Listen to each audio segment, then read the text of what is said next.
Bonjour à tous, alors aujourd'hui je vous propose une vidéo déballage. C'est pas l'habitude sur ma chaîne, c'est plutôt des vidéos de sport ou quoi, mais j'ai pas trop de matière en ce moment, donc je vous fais cette petite vidéo parce que je me suis intéressé à ce type de produit et je trouvais pas beaucoup d'informations sur internet, sur YouTube, ou alors quelques-unes, mais c'était pas en français. Donc c'est ce qui m'a motivé à vous faire cette vidéo. Donc, ce produit, c'est une dashcam rétroviseur de la marque Vantop, modèle H610. Donc, je vais vous montrer ce qu'il y a à l'intérieur quand vous l'avez acheté et que vous êtes livré, et vous expliquer quelques petites caractéristiques que j'ai pu trouver quand même sur internet ou alors sur le forum Dashcam France, le forum. Donc, comme tous les forums, c'est une vraie source d'information et avec des passionnés. Donc, c'est une dashcam rétroviseur, donc c'est-à-dire que vous allez avoir le retour vidéo en direct dans le rétroviseur. L'avantage de celui-ci, c'est que c'est en plein écran. Le retour vidéo de la marche arrière, de la marche avant, se fait vraiment en plein écran. C'est pas un petit carré, un rétro classique qui réfléchit vers l'arrière avec un tout petit carré. Donc ça, moi, c'est quelque chose qui m'intéressait. Le rétro, vous avez donc les connexions d'alimentation, donc en mini USB, le petit jack pour le retour de la caméra arrière, le petit slot de la carte micro SD. En dessous, le bouton on-off et les haut-parleurs.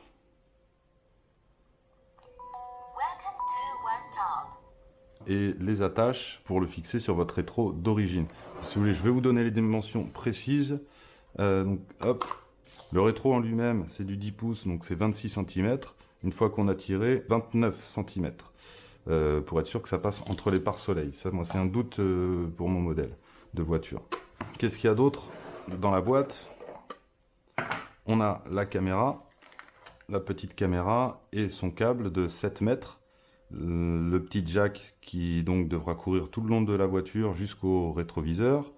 Et ici le petit câble rouge qui devra être connecté sur le plus de votre feu de recul pour que la caméra s'active et du coup envoie la vidéo dans votre rétroviseur.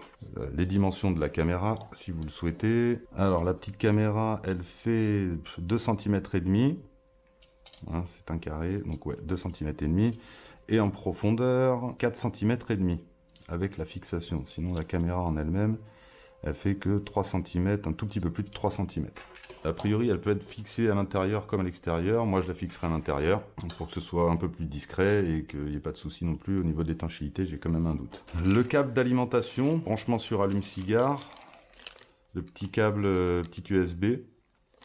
Voilà. On trouve un petit chiffon pour nettoyer les objectifs une fois de temps en temps. Les systèmes de fixation, donc c'est en double pour la caméra arrière, autocollant et petite vis.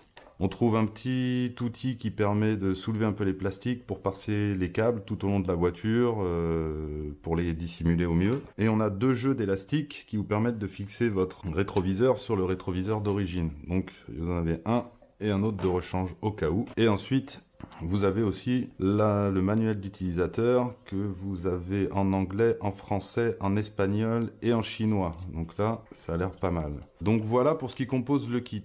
Pour que ce soit ensuite fonctionnel, la seule chose qui manque à acheter à côté, c'est une carte micro SD. Cette dashcam supporte au maximum 128 Go, donc j'ai pris 128 Go histoire d'être tranquille, puisque en fait elle enregistrera en boucle à partir du moment où vous démarrez votre voiture jusqu'à ce que vous coupiez le contact. La caméra démarre toute seule et se coupera aussi toute seule quand vous couperez la voiture. Quand vous avez un choc, une collision, un accident, du vandalisme, peu importe, elle percevra donc le choc et protégera le fichier en cours pour ne pas être écrasé puisqu'elle filmera, elle enregistrera en boucle. Quand votre carte mémoire sera pleine, elle viendra effacer les fichiers les plus anciens non protégés. Donc on n'a pas à gérer, à vider la carte mémoire régulièrement. Tout en sachant donc il y a le G-Sensor. Le G-Sensor c'est quelque chose qui à chaque collision, choc que percevra la dashcam, elle protégera le fichier. Voilà pour la composition du pack.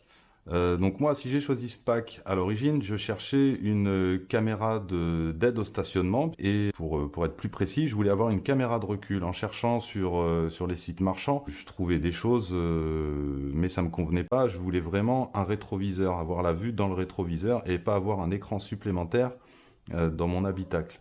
Donc quand j'ai trouvé ces modèles-là, je me suis rendu compte que quasiment pour le même prix, on pouvait avoir en fait une dashcam, donc avec une caméra à l'avant et une caméra à l'arrière qui enregistre donc les deux vues. Et quand j'enclenche la marche arrière, l'aide au stationnement, donc avec les traits qui vous aident un petit peu à vous dire si vous êtes près, si vous êtes loin. Enfin, surtout, vous avez la vue, quoi. Vous pouvez voir où vous en êtes.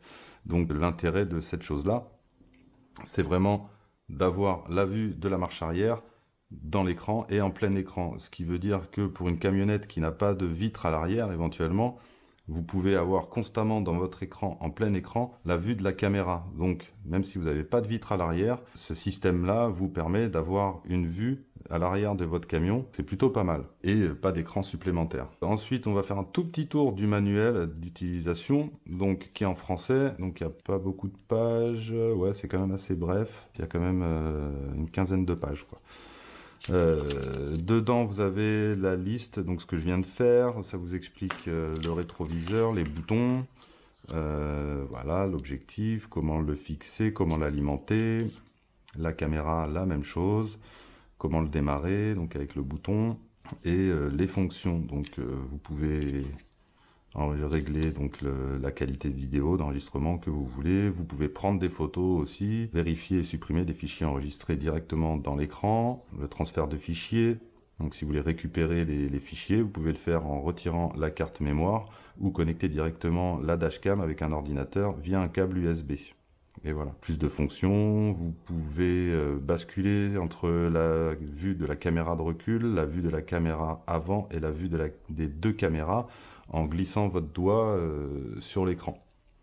Aussi, comme forcément entre ce que filme et ce que l'on voit, ça croppe, hein, on peut quand même glisser pour voir le haut de ce que filme la caméra, voir le bas aussi, donc c'est de ce côté-là, et de ce côté-là pour régler la luminosité de l'écran. Donc voilà, puisqu'apparemment ça améliore aussi beaucoup la vision nocturne, donc en nuit éventuellement, en complément, on peut avoir filmé l'avant et nous aider, ou en tout cas pour la caméra de recul, la luminosité est très bonne, donc on verra quand même bien.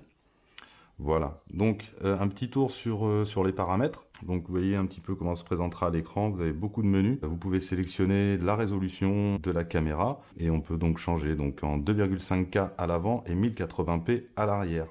C'est pas mal.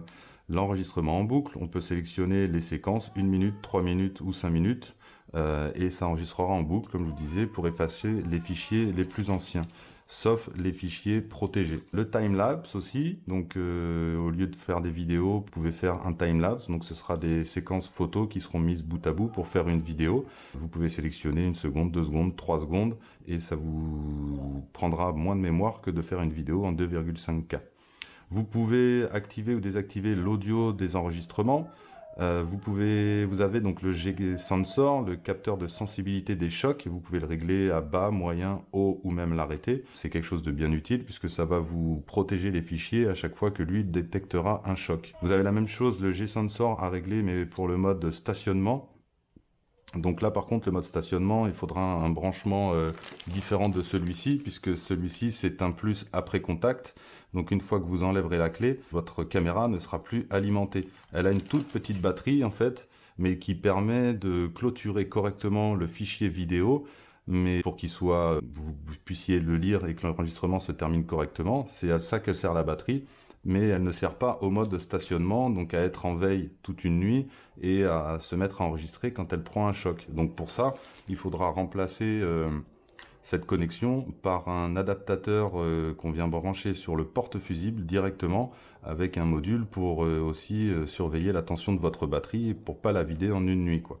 Donc mode stationnement à condition de faire un branchement différent de celui-ci pour pouvoir être alimenté en plus permanent et en plus aussi après contact pour que les deux prennent le relais.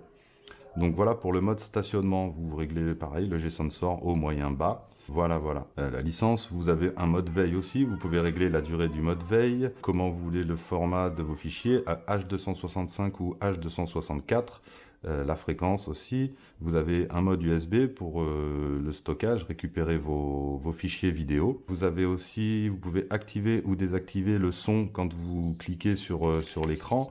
Vous pouvez régler le volume donc des sons. Vous pouvez décider aussi qu'il n'y ait pas de son qui émette au démarrage et à l'extinction de la dashcam. Le streaming média, c'est la vue que vous voulez quand vous allez démarrer votre véhicule, si vous voulez avoir la vue arrière, la vue avant, ou pas de vue du tout et que ça serve de rétroviseur. La langue, la date et l'heure que vous réglez, le formatage de la carte SD et un bouton pour réinitialiser. Voilà, on a fait le tour à peu près. Ensuite, vous avez des données précises et là, vous avez 2 pages de guide dépannage, de foire aux questions en fait un petit peu. Donc c'est quand même assez complet. Déjà, il y a un manuel d'utilisateur qui vous permet de prendre en main un petit peu votre appareil. Et c'est pas mal. Après, bon, ils ont un site, c'est un site commercial, donc en termes d'infos, c'est rien de fou. Mais ils ont un site. Après, comme je vous disais, il y a le forum Dashcam France qui peut peut-être vous donner beaucoup plus d'informations sur les branchements, pour choisir un produit, tout ça. Bon, c'est bien pratique, hein, les forums, c'est quelque chose, hein. On voit distinction, mais c'est super pratique. Voilà.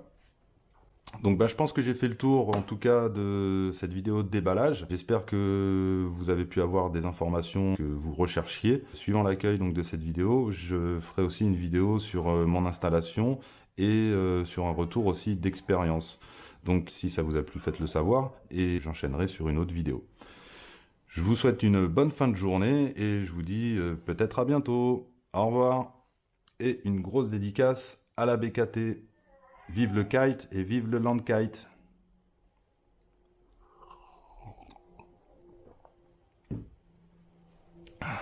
Tchuss!